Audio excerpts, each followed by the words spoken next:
وَلَقَدْ يَسَّرْنَا الْقُرْآنَ لِلذِّكْرِ فَهَلْ مِن مُّدَّكِرٍ الحمد لله رب العالمين والصلاة والسلام على أشرف الأنبياء والمرسلين أما بعد فأعوذ بالله من الشيطان الرجيم من همزه ونفخه ونفثه بسم الله الرحمن الرحيم رب اشرح لي صدري ويسر لي أمري واحلل عقدة من لساني يفقهوا قولي اللهم انفعنا بما علمتنا وعلمنا ما ينفعنا وزدنا علما فبشر عباد الذين يستمعون القول فيتبعون أحسنه أولئك الذين هداهم الله وأولئك هم أولو الألباب أعوذ بالله من الشيطان الرجيم وكذلك جعلناكم أمة وسطا لتكونوا شهداء على الناس ويكون الرسول عليكم شهيدا.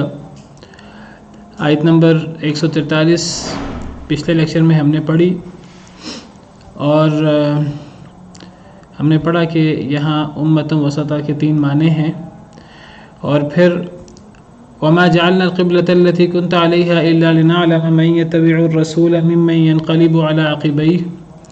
ہم نے پڑھا کہ اس سے مراد یہ ہے کہ جو بیت المقدس تھا وہ قبلہ بھی اللہ رب العالمین کا بنایا ہوا ہے، اگرچہ اس کا ذکر قرآن کریم میں نہیں ہے، لیکن اس کا ذکر حدیث مبارکہ میں نبی کریم صلی اللہ علیہ وسلم نے اس کا حکم دیا صحابہ کرام کو، تو اللہ تعالیٰ نے نبی کریم صلی اللہ علیہ وسلم کے حکم کو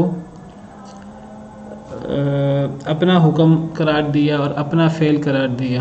پھر اللہ فرماتے ہیں کہ یہ جو قبلہ کی تبدیلی ہے یہ بہت بڑی بات تھی، بہت گراں اور بہت مشکل بات تھی اس کو قبول کرنا، الا علی الذین ھدی اللہ، سوائے ان لوگوں کے جنہیں اللہ نے ہدایت دی. وما کان اللہ لیضیع ایمانکم، اور نہیں ہے اللہ کہ ضائع کر دے تمہارا ایمان. تو یہاں ایمان سے مراد نماز ہے کہ اللہ تعالیٰ تمہاری نمازیں ضائع نہیں کریں گے.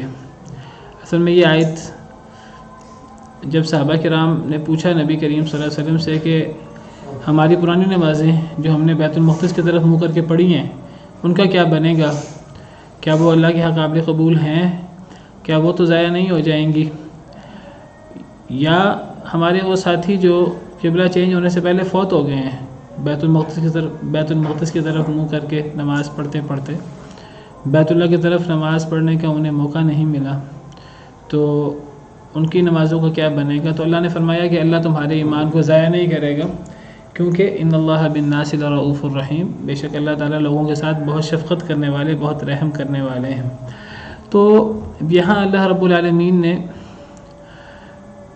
نماز کو ایمان قرار دیا ہے. اس آیت کریمہ کے شان نزول سے پتہ لگتا ہے کہ یہاں ایمان سے مراد نماز ہے. تو اللہ تمہارے ایمان کو ضائع نہیں کریں گے، یعنی اللہ تمہاری نماز کو ضائع نہیں کریں گے. اللہ تعالیٰ نے نماز کو ایمان قرار دیا، اس سے پتہ لگا کہ ایمان صرف دل کا فعل نہیں ہے کہ انسان دل کے اندر تصدیق کر دے اللہ رب العالمین کی، تصدیق بالقلب، یہ ایمان نہیں ہے. اسی طرح زبان سے اقرار کر لینا، اقرار باللسان، صرف یہ بھی ایمان نہیں ہے. ایمان کے اندر عمل صالح شامل ہے. تو ایمان یہ صرف زبان کا یا دل کا معاملہ نہیں ہے. الایمان قول و عمل، ایمان قول اور عمل دونوں ہے. امام بخاری رحمہ اللہ نے باب قائم کیا کہ آپ نے فرمایا کہ میں نے 1000 سے اوپر اساتذہ کرام سے احادیث مبارکہ سنی، 1000 سے اوپر اساتذہ کرام سے میں نے علم حاصل کیا، لیکن میرے تمام کے تمام اساتذہ اس بات پر متفق تھے کہ ایمان قول اور عمل کا نام ہے. ایمان صرف قول کا نام نہیں ہے، اس میں قول بھی شامل ہے اور اس میں ہمارا عمل بھی شامل ہے. اور یہ عمل جو ہے یہ چونکہ اعمال میں کمی بیشی ہوتی رہتی ہے، تو ایمان میں بھی کمی بیشی ہوتی ہے. یزید و ینقص، ایمان بڑھتا بھی ہے اور کم بھی ہوتا ہے، کیونکہ اعمال میں کمی بیشی ہوتی ہے. امام بخاری نے یہ بات اس لیے فرمائی کیونکہ بعض لوگوں کا اس دور میں خیال تھا، مرجئہ ایک گمراہ فرقہ ہے، اس کا خیال یہ تھا ایمان صرف دل کی تصدیق یا زبان کے قول کا نام ہے، اس کے اندر عمل شامل نہیں ہے۔ تو امام بخاری نے فرمایا میرے تمام اساتذہ، تمام محدثین اس بات کے قائل ہیں ایمان قول اور عمل دونوں کا نام ہے۔ چلیں اذان کے بعد مکمل کر لیتے ہیں۔ تو بات یہ ہو رہی تھی کہ ایمان کے اندر جو ہے وہ عمل بھی شامل ہے، صرف زبان کا قول شامل نہیں ہے، اور اس میں امام بخاری رحمہ اللہ نے مرجئہ گروہ کا رد کیا جو کہتے تھے ایمان صرف قول کا نام ہے، اس کے اندر عمل شامل نہیں ہے، اسی لیے وہ کہتے تھے ایمان بڑھتا اور کم نہیں ہوتا، ایمان ایک جگہ برقرار رہتا ہے۔ تو امام بخاری نے فرمایا کہ نہیں، ہمارے سلف صالحین اور جو اہل سنہ والجماعہ کا موقف ہے وہ یہی ہے کہ ایمان کے اندر قول بھی شامل ہے اور عمل بھی شامل ہے۔ اچھا، ہمارے سلف صالحین جب لفظ قول بولتے ہیں تو قول سے مراد زبان کا قول بھی ہوتا ہے اور قول سے مراد دل کا قول بھی ہوتا ہے، دل کا فعل بھی ہوتا ہے، جس کو آپ تصدیق کہتے ہیں۔ اصلاً ایمان کی تعریف میں 3 چیزیں شامل ہیں، تصدیق قول باللسان و تصدیق بالجنان و عمل بالارکان، کہ یہ زبان سے انسان لا الہ الا اللہ کہتا ہے اور انسان دل سے پورا یقین رکھتا ہے، یہ نہیں کہ اس کے دل میں کچھ اور چل رہا ہے، زبان میں کچھ اور جاری ہے، دل میں اس کا پوری تصدیق ہے، دل میں بھی اس کا یہی بات ہے، زبان سے بھی وہ ایمان کا اظہار کرتا ہے اور پھر وہ اعمال کے ذریعے اس کو ثابت کرتا ہے۔ تو یہ تینوں چیزیں ایمان کے مصداق میں شامل ہیں، زبان کا قول ہو لا الہ الا اللہ محمد رسول اللہ، دل سے اس پر یقین ہو، پورے طریقے سے عزم ہو، اور انسان عمل کر کے اللہ اور اللہ کے رسول کے احکامات پر عمل کر کے، اور جن سے اللہ اور اللہ کے رسول نے منع کیا ان سے رک کر انسان اپنے اس قول کو، اپنی اس دل کی تصدیق کو اپنے اعمال کے ذریعے ثابت کرتا ہے۔ تو عمل کے بغیر ایمان نہیں ہے۔ جو ایک بندہ دل سے بہت زیادہ یقین رکھے، زبان سے بہت زیادہ اقرار کرے، لیکن عمل اس کا نہیں ہے، نماز نہیں پڑھتا، زکوٰۃ نہیں دیتا، روزہ نہیں رکھتا، تو یہ مومن نہیں ہے، یہ ایمان نہیں ہے، جب تک اعمال شامل نہیں ہوں گے۔ تو اعمال ایمان کے اندر شامل ہیں، اور اس کی ایک بڑی دلیل یہ آیت کریمہ ہے وَمَا كَانَ اللَّهُ لِيُضِيعَ إِيمَانَكُمْ، اللہ تمہارے ایمان کو ضائع نہیں کریں گے، یہ مراد نماز ہے، تو اللہ نے نماز کو ایمان قرار دی ہے۔ اور جب ایمان کے اندر عمل شامل ہے تو چونکہ عمل میں کمی بیشی ہوتی ہے، ہر انسان کا عمل دوسرے انسان کے عمل سے کم و بیش ہوتا ہے، کسی کا زیادہ بہتر، کسی کا کم، تو عمل میں کمی بیشی ہوتی ہے، تو پھر اگر ایمان کے اندر عمل شامل ہے تو ایمان میں بھی کمی بیشی ہوتی ہے۔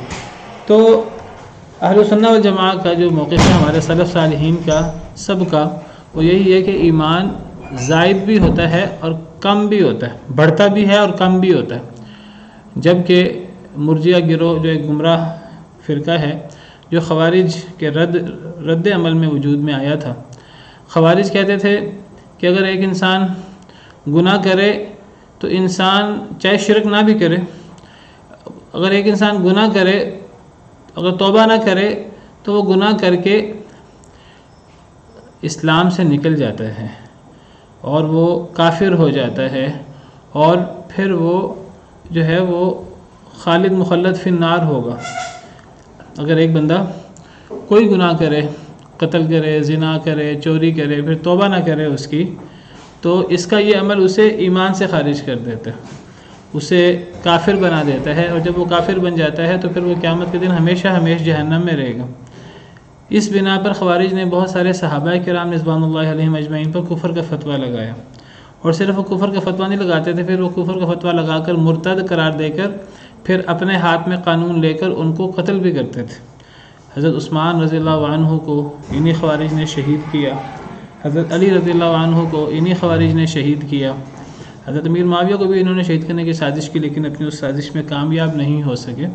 انہوں نے کہا کہ حضرت علی، حضرت امیر معاویہ دونوں ہی کافر ہیں، دونوں ہی اپنے ذاتی مفادات کے لیے ایک دوسرے سے لڑتے ہیں، تو یہ ان کے عمل نے انہیں ایمان سے خارج کر دیا۔ وہ صرف انہیں ایمان سے خارج نہیں سمجھتے تھے، وہ صرف انہیں کافر نہیں سمجھتے تھے بلکہ واجب القتل اور واجب القتل میں بھی وہ قانون کو اپنے ہاتھ میں لیتے تھے۔ اور یہ خوارج ہمیشہ ان کا جو ظلم و زیادتی ہے وہ مسلمانوں کے ساتھ ہوتی ہے، کفار کے ساتھ ان کا لینا دینا نہیں ہوتا، ان کا سارا جہاد مسلمانوں کے خلاف ہوتا ہے۔ اس حدیث مبارکہ میں انہیں جہنم کے کتے قرار دیا گیا ہے اور بدترین مخلوق قرار دیا گیا ہے، اور آپ نے فرمایا اگر میں انہیں پاؤں تو میں انہیں قوم عاد اور قوم سمود کی طرح میں انہیں ہلاک کر دوں۔ بہرحال تو ان کے ضد میں مرجیہ پیدا ہوئے تھے، مرجیہ گروہ آیا تھا جو رد عمل کا شکار تھا۔ انہوں نے کہا خوارج گناہ کبیرہ کو، وہ گناہ کبیرہ کے بارے میں خوارج کہتے ہیں کہ وہ انسان کو ایمان سے خارج کر دیتا ہے، کافر بنا دیتا ہے، پھر وہ واجب القتل ہو جاتا ہے اور آخرت میں بھی ہمیشہ ہمیش کے لیے جہنمی ہوگا والعیاذ باللہ۔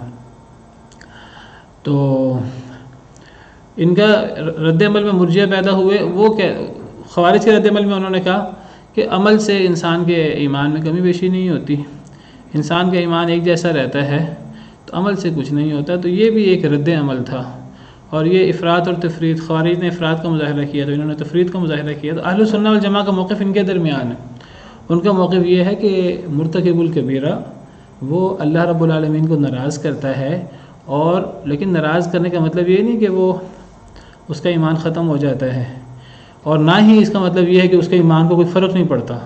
نہیں، اگر ایک بندہ کبیرہ گناہ کرتا ہے تو اس کا ایمان ناقص ہو جاتا ہے، اس کا ایمان کم ہو جاتا ہے، تو لیکن وہ اسلام سے خارج نہیں ہوتا ہر کبیرہ گناہ کر کے۔ بعض ایسے گناہ ہیں شرک وغیرہ، اور بعض ایسے گناہ ہیں کہ ان کو ارتکاب دینے والا مرتد ہو جاتا ہے، لیکن ہر کبیرہ گناہ اس طرح کا نہیں ہے۔ اور اگر ایک شخص فوت ہو جائے توبہ کیے بغیر کبیرہ گناہ کر کے، تو اب اللہ کی مشیت پر ہے، اللہ چاہے تو معاف کر دے، چاہے تو اللہ تعالیٰ سزا دے دے، سزا دینے کے بعد دوبارہ اگر وہ مومن ہے، اگر وہ موحد ہے، اللہ اس کو دوبارہ جنت میں بھیجیں گے۔ یہ اہل سنہ والجماعہ کا موقف ہے احادیث مبارکہ کی روشنی میں۔ تو اہل سنہ والجماعہ کا موقف جو ہے وہ بین ہے، وہ سمجھتے ہیں کہ اعمال ایمان کے مسمى کے اندر شامل ہیں، اور اعمال سے ایمان میں کمی بیشی ہوتی رہتی ہے۔ تو امام بخاری نے صحیح بخاری کا جو شروع میں امام بخاری وحی کی حدیثیں لائے ہیں کہ وحی کی ابتدا کیسے ہوئی، پھر اس کے بعد جو پہلی کتاب ہے صحیح بخاری کی وہ کتاب الایمان ہے۔ تو اس کے اندر امام بخاری فرماتے ہیں باب الایمان وقول النبی صلی اللہ علیہ وسلم بنی الاسلام علی خمس، یہ ایمان کا باب ہے اور نبی صلی اللہ علیہ وسلم کا یہ فرمان کہ اسلام کی بنیاد 5 چیزوں پر ہے۔ پھر آپ نے فرمایا وہو قول و فعل، یہ ایمان قول اور فعل دونوں کا نام ہے۔ ویزید وینقص، یہ بڑھتا بھی ہے اور یہ کم بھی ہوتا ہے۔ کیوں بڑھتا اور کم ہوتا ہے؟ اعمال کی بنا پر بڑھتا اور کم ہوتا ہے، کیونکہ ایمان کے اندر عمل شامل ہے، فعل شامل ہے۔ جب فعل شامل ہے تو فعل بڑھتا بھی ہے اور کم بھی ہوتا ہے۔ جو کچھ لوگ نمازیں پوری پڑھتے ہیں، کچھ لوگ نمازیں کم پڑھتے ہیں، سنتے نہیں پڑھتے، ناقص پڑھتے ہیں، تو جن کی ناقص نمازیں ہیں ان کا ایمان کم ہے، جن کی نمازیں پوری ہیں، سنتیں اور نوافل پورے اہتمام کے ساتھ، تو ان کا ایمان جو ہے وہ کامل درجے کا ہے۔ تو ایمان بڑھتا بھی اور کم بھی ہوتا ہے، اور اس کے بہت سارے دلائل قرآن و سنت میں ہیں۔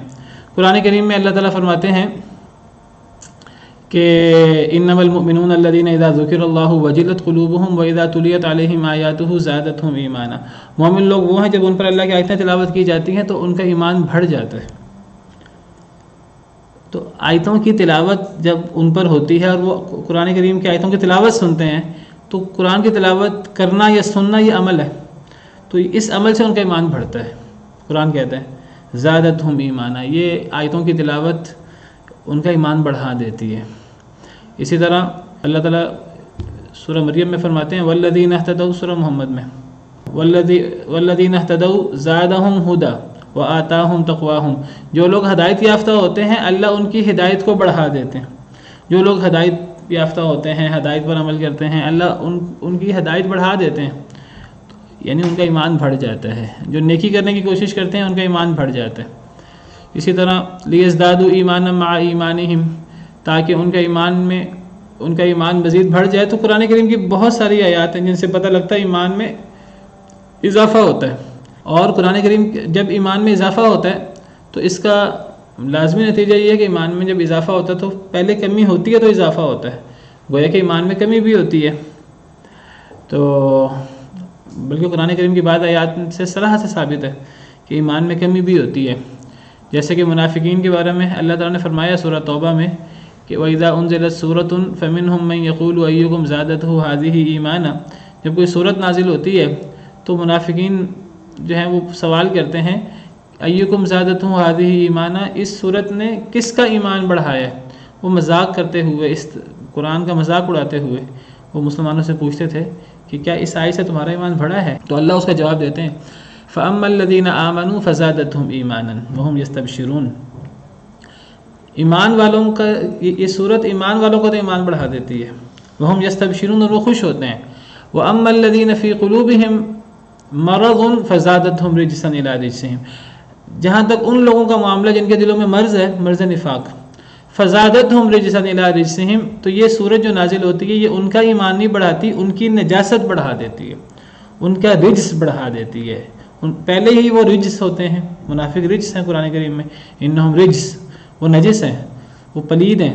تو یہ جو منافق مذاق اڑا رہے ہیں قرآن کا کہ یہ صورت نازل ہونے پر کس کا ایمان بڑھتا ہے، تو اللہ فرماتے ہیں کہ واقعی ایمان بڑھتا ہے ایمان والوں کا، لیکن جو مرض نفاق کا شکار ہیں ان کا ایمان نہیں بڑھتا. واقعی ان کا ایمان نہیں بڑھتا، لیکن ان کا رجس بڑھ جاتا ہے، ان کی پلیدگی بڑھ جاتی ہے. پلیدگی بڑھنے کا مطلب کیا ہے کہ ان کا ایمان کم ہو جاتا ہے، ان کا کفر بڑھتا ہے. تو گویا کہ پتہ لگا ایمان بڑھتا بھی ہے اور ایمان کم بھی ہوتا ہے، کیونکہ ایمان کے اندر عمل شامل ہے. تو یہ ایک اہل سنہ والجماعہ کا خوارج کے بالمقابل اور مرجئہ کے بالمقابل ایک بڑا واضح موقف ہے قرآن کریم کے بہت سارے دلائل کی روشنی میں، اور اس کی ایک بڑی دلیل یہ آیت کریمہ بھی پیش کی جاتی ہے وَمَا كَانَ اللَّهُ لِيُضِيعَ إِيمَانَكُمْ، اور اللہ تمہارے ایمان کو ضائع نہیں کریں گے. تو یہاں ایمان سے مراد نماز ہے سب مفسرین کے نزدیک. اللہ نے نماز کو ایمان قرار دیا ہے. پتہ لگا نماز ایمان کا حصہ ہے، ایمان سے باہر نہیں ہے. اچھا، جو لوگ کہتے ہیں کہ جی اعمال ایمان کے اندر شامل نہیں ہیں، وہ ان کی ایک مشہور دلیل ان کی یہ ہے، میں اس کے بارے میں پہلے بھی بات کر چکا ہوں. وہ کہتے ہیں دیکھو قرآن میں جگہ جگہ ایمان اور عمل صالح کا الگ الگ ذکر آتا ہے. ان الذین آمنوا وعملوا الصالحات، ان الذین آمنوا وعملوا الصالحات، قرآن کریم میں سینکڑوں آیات میں ایمان اور عمل صالح کا ذکر اس طرح آتا ہے کہ درمیان میں واو عاطفہ ہوتا ہے. تو وہ کہتے ہیں کہ اگر ایمان اور عمل صالح ایک چیز ہے تو پھر ایمان اور عمل صالح کے درمیان واو کیوں ہے؟ وہ کہتے ہیں جب بھی یہ واو عاطفہ آتا ہے دو چیزوں کے درمیان، تو یہ واو عاطفہ اس بات پر دلیل ہوتا ہے کہ یہ دو چیزیں الگ الگ ہیں. وہ کہتے ہیں واو عاطفہ مغایرت پر دلالت کرتا ہے، یہ دو چیزیں غیر ہیں. تو قرآن میں جہاں جہاں ان الذین آمنوا وعملوا الصالحات ہے، اس سے ثابت ہوتا ہے، سینکڑوں آیات سے ثابت ہوتا ہے ایمان الگ چیز ہے، عمل صالح الگ چیز ہے. اگر عمل صالح ایمان کے اندر شامل ہوتا تو اللہ تعالیٰ پھر صرف یہی بولتے ان الذین آمنوا، پھر اللہ عملوا الصالحات الگ نہ بولتے. تو اس کا میں کئی دفعہ جواب دے چکا ہوں، آپ میں سے کوئی جواب دے ان کے اس اعتراض کا. جی، یہ ان کا مشہور اعتراض ہے کہ اگر عمل صالح ایمان کے اندر شامل ہیں تو قرآن میں جگہ جگہ آمنو کے بعد وعملوا الصالحات واو عاطفہ کے ساتھ کیوں ہے، اور واو عاطفہ مغایرت. وہ کہتے ہیں جیسے جی اطیعوا اللہ و اطیعوا الرسول، اللہ کی اطاعت کرو اور رسول کی اطاعت کرو. تو اللہ کی اطاعت نہیں، اس میں ایک بندہ کہہ سکتا ہے یہاں بھی واو مغایرت کی ہے، اس معنی میں کہ اللہ کی اطاعت سے مراد قرآن کو ماننا ہے اور اطیعوا الرسول سے مراد حدیث کو ماننا ہے. تو یہاں ایک بندہ کہہ سکتا ہے کہ جی یہ واو مغایرت کی ہے. اب وہ کہتے ہیں دیکھو، ہم کہتے ہیں جاء ابو بکر و عمر، ابو بکر اور عمر آئے، ابو بکر اور عمر کے درمیان واو ہے اور واو عاطفہ ہے، تو یہ واو بتا رہا ہے ابو بکر الگ ہے عمر الگ ہے. تو وہ کہتے ہیں کہ اب ان الذین آمنوا وعملوا الصالحات کو اس معنی میں دیکھیں تو ایمان الگ ہے، عمل صالح الگ ہے، یہ ایک دوسرے کے اندر داخل نہیں ہے. اس کا رد میں نے کئی دفعہ آپ کے سامنے پیش کیا ہے. کیا اس کا رد ہے؟ یہ ان کا مشہور دلیل ہے، اور اس کا رد ہمارے ائمہ نے بہت دفعہ کیا ہے. اس کا مشہور رد امام شافعی نے کیا ہے، میں نے امام شافعی رحمہ اللہ کی زبانی کئی دفعہ آپ کو رد سنایا بھی ہے. اطیعوا اللہ و اطیعوا الرسول اس معنی میں دیکھیے ہم کہہ سکتے ہیں اطیعوا اللہ و اطیعوا الرسول میں واو مغایرت کا نہیں ہے، کیونکہ اللہ کی اطاعت اور رسول کی اطاعت در حقیقت دو الگ چیزیں نہیں ہیں، یہ نتیجے کے اعتبار سے ایک ہی ہے، دونوں وہی ہیں. لیکن کوئی بندہ اس میں کہہ سکتا ہے کہ جی اطیعوا اللہ سے مراد قرآن کی اطاعت ہے، اطیعوا الرسول سے مراد حدیث کی اطاعت ہے. قرآن اور حدیث میں فرق تو ہے اس معنی میں کہ قرآن اللہ کے الفاظ ہیں، حدیث اللہ کے الفاظ نہیں ہیں، وہ اللہ کی طرف سے مفہوم وہی ہوا ہے. تو مزید واضح اس سے واضح رد وہ کیا ہے؟ کلاس میں کئی دفعہ بات ہوئی ہے، مجھے حیرانگی ہو رہی ہے کہ اگر آپ لوگوں کو اس کا جواب نہیں آ رہا تو یہ مرجئہ کا مشہور ان کی دلیل ہے، ان الذین آمنوا وعملوا الصالحات. کہتے ہیں اگر عمل صالح ایمان کے اندر شامل ہے پھر عمل صالح کو الگ ذکر کیوں کیا؟ ہم ان سے کہتے ہیں کہ والعصر ان الانسان لفی خسر الا الذین آمنوا وعملوا الصالحات وتواصوا بالحق وتواصوا بالصبر. اللہ نے فرمایا کہ زمانے کی قسم سارے انسان خسارے میں ہیں سوائے ان لوگوں کے جو ایمان لائے. 4 چیزیں ذکر کی، جو ایمان لائے، جنہوں نے نیک عمل کیے، جنہوں نے ایک دوسرے کو حق کی تلقین کی، جنہوں نے ایک دوسرے کو صبر کی تلقین کی. اگر آپ کہتے ہیں ایمان اور عمل صالح الگ چیز ہے واو کی وجہ سے، تو پھر آپ وتواصوا بالحق کو بھی الگ شمار کریں، وتواصوا بالصبر کو بھی الگ شمار کریں، حالانکہ سب کا اتفاق ہے کہ حق کی تلقین کرنا اور صبر کی تلقین کرنا یہ تو عمل صالح میں شامل ہے. اگر واو مغایرت کے لیے آتا ہے تو پھر ان کو آپ 4 چیزیں بنائیں، پھر آپ کے ایمان الگ چیز ہے، پھر آپ کے عمل صالح الگ چیز ہے، پھر آپ کے ایک دوسرے کو حق کی تلقین کرنا یہ عمل صالح نہیں ہے. اگر یہ عمل صالح ہوتا تو ایمان واو نہ ہوتا. پھر آپ کہیں کہ ایک دوسرے کو صبر کی تلقین کرنا یہ بھی عمل صالح نہیں ہے، حالانکہ یہ تو سب مانتے ہیں کہ ایک دوسرے کو حق بات بتانا عمل صالح ہے، ایک دوسرے کو صبر کی تلقین کرنا عمل صالح ہے. جب یہ 2 چیزیں واو کے ساتھ ہیں، یہ جب عمل صالح میں شامل ہے تو عمل صالح ایمان میں شامل کیوں نہیں ہو سکتا؟ ٹھیک ہے. اور اس سے ایک بڑی واضح دلیل میں نے پیش کی تھی آپ کو، وہ آپ ہمیشہ یاد رکھیں. تو اب یاد رکھیں، امام شافعی سے کسی نے یہی بات کہی تو امام شافعی نے آگے سے کہا اچھا، انہوں نے کہا کہ پھر ٹھیک ہے، پھر میں تمہیں ایسی دلیل پیش کرتا ہوں، تمہارے اس بات کا مطلب یہ ہے کہ تم پھر مجوس کی طرح 2 رب کے ماننے والے ہو. اب شاید آپ کو امام شافعی نے کہا کہ مجھے قرآن کی ایک آیت کا مفہوم بتاؤ. قرآن کریم میں ہے رب المشرقین و رب المغربین. اگر تم کہتے ہو واو ہمیشہ مغایرت کے لیے ہوتا ہے، واو عاطفہ، تو پھر یہاں 2 رب کو پھر تم مانو، کیونکہ اللہ نے فرمایا رب المشرقین و رب المغربین. یہ ایک ہی رب کی 2 صفات بیان ہوئی ہیں، جو مشرقین کا بھی رب ہے اور مغربین کا بھی. اگر واو مغایرت کے لیے ہے تو مشرقین کا رب الگ ہوا اور مغربین کا رب الگ ہوا، دونوں مغایر ہوئے، تم تو مجوسی ہوئے. پھر انہوں نے یہ نہیں کہا تم مجوسی ہو، انہوں نے کہا تمہاری بات کا نتیجہ یہ نکلتا ہے کہ تم پھر مجوسی ہو. وہ فوراً توبہ استغفار کرنے لگا، کہنے لگا میں تو مجوسی نہیں ہوں، میرا تو موقف نہیں ہے. امام شافعی نے کہا پھر تم جواب دو. کہنے لگا یہ بات تو ٹھیک ہے کہ یہ تو یہاں رب المشرقین رب المغربین میں واو مغایرت کی نہیں ہے، یہ تفسیری ہے. امام شافعی نے کہا یہی چیز وہاں ہے. ٹھیک ہے، واو عاطفہ کبھی کبھی مغایرت کے لیے آتا ہے، جاء ابو بکر و عمر، ٹھیک ہے، 2 الگ الگ ہیں. کبھی کبھی بلکہ ہم کہہ سکتے ہیں اکثر مغایرت کے لیے آتا ہے، لیکن ضروری نہیں ہمیشہ مغایرت کے لیے آئے. کئی دفعہ یہ واو تفسیر کے لیے بھی آتا ہے، یعنی عمل صالح ایمان کی ہی تفسیر ہے. اسی طرح قرآن میں ہے من کان عدوا للہ وملائکتہ ورسلہ وجبریل ومیکائیل فإن اللہ عدو للکافرین. جو شخص اللہ کا دشمن ہے، اللہ کے فرشتوں کا دشمن ہے، اللہ کے رسولوں کا دشمن ہے، جبریل کا دشمن ہے، میکائیل کا دشمن ہے، تو اللہ کافروں کا دشمن ہے. اب اس آیت پہ غور کریں، اس آیت میں اللہ، رسول، فرشتے، رسول، جبریل، میکائیل سب کے درمیان واو ہے. اللہ الگ ہو گئے ٹھیک ہے، فرشتے الگ ہو گئے ٹھیک ہے، رسول الگ ہو گئے ٹھیک ہے، جبریل میکائیل کیا ہے؟ یہ تو اسی فرشتوں کی. تو بعض دفعہ جو ہے کسی چیز کی اہمیت کے لیے اسے الگ بھی ذکر کر دیتے ہیں، اگرچہ پیچھے اس کا ایز اے ہول ذکر ہوا ہوتا ہے. کسی چیز کی اہمیت کے لیے اسے واو کے ساتھ اس کا بطور خاص پہ ذکر کر دیتے ہیں. اس کی آپ ایسے مثال سمجھیں کہ جب باپ بیٹے سے کہ جب گھر میں مہمان ہیں تو تم نے ان کا احترام کرنا ہے، خاص طور پہ جب تمہارے چچا آئیں تو تم نے ان کا دھیان کرنا ہے. کوئی بندہ اسے سوال کرے باپ سے کہ جب آپ نے کہا اپنے بیٹے سے کہ جب مہمان آئے تو تم نے دھیان کرنا ہے، تو مہمانوں میں تو چچا بھی شامل ہے، آپ نے چچا کا ذکر الگ کیوں کیا؟ کیا چچا وہ مہمانوں سے الگ ہے؟ نہیں، یہ اصل میں خصوصیت کے لیے ہے، یہ اصل میں اسی کی وضاحت ہے، لیکن یہ اس کا خاص دھیان کرنا ہے. تو الا الذین آمنوا وعملوا الصالحات، عمل الصالحات ایمان کے اندر شامل ہے، لیکن یہ ایمان کا ایک بڑا حصہ ہے عمل صالح. تو اس کی اہمیت کے لیے اللہ تعالیٰ نے ایمان کے ساتھ جگہ جگہ اس کو ساتھ ذکر فرمایا ہے کہ یہ نہ سمجھنا کہ عمل صالح کے بغیر ایمان مکمل ہو جاتا ہے. یہ مطلب نہیں ایمان الگ ہے اور عمل صالح الگ ہے. تو بہرحال یہ آیت کریمہ اس سے اہل سنت والجماعہ کا ایک بہت بڑا عقیدہ ثابت ہوتا ہے، اور وہ یہ کہ ایمان کے اندر عمل شامل ہے، اور عمل انسان کے ایمان کو کم زیادہ کرتا ہے. ہمارے ہاں ایک موقف پھیلا ہوا ہے کہ بس ایمان کافی ہے، نبی صلی اللہ علیہ وسلم کا امتی ہونا کافی ہے، اعمال انسان سے ہوتے ہیں کہ نہیں ہوتے، تو انسان جو ہے نا وہ نبی صلی اللہ علیہ وسلم کے امتی ہونے کی وجہ سے، فلاں پیر کا مرید ہونے کی وجہ سے اللہ کے ہاں بخشش ہو جائے گی. تو ایسی بخشش نہیں ہونی، تو اس کے لیے اعمال ضروری ہیں. سبحان ربک رب العزت برحمه تحلو الحياة شوقا إلى